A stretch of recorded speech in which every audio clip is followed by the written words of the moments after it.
Lokhu kufanele siqaphe ngesolokhozi.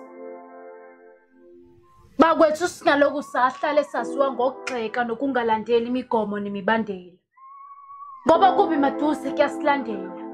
Sisobe sesigxeka yena ukuthi akasifikelanga, thina singalalelanga. Uma sizwa thina asizwa. Siyaziwa ukuthi siyazizwa. Okubekiwe asikuzwa kalula. Akusikona konke siyokwenza ngoba nakho sikuthanda, kepha ingoba kuyosisiza. Imiyalelo ebekiwe kumele siyilandele. Esamvotela ngokumthemba uyasinxusa. Okwesikhukhukazi uyasifukamela. Wenza konke okusemandleni ukuthi sisithole siphumile esinkingeni ngalesi sikhathi. Ngalesi sikhathi emthandazweni asigxileni, izwe nomholi sibabekeni ngoba impela ezweni akumnandi ngiyazi.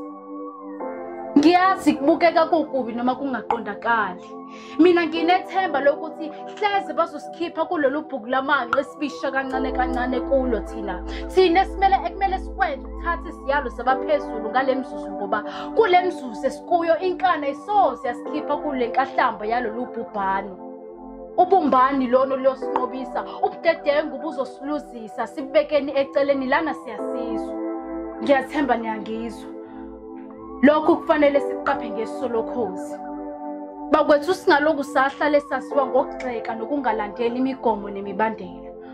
Ukube bengasicabangeli ngabe konke akuzamile akakwenzanga, alwehlanga lungehlanga kwabalahlekelwe ngesimanga sakhe uCovid-19 kepha obishina singasifakeni ngamehlo sibhekile. Ezindlini asihlaleni, izandla sisihlanzeni kaningi, ezindlini sisivocavoceni, singabi uvanzi mzansi nize nazi.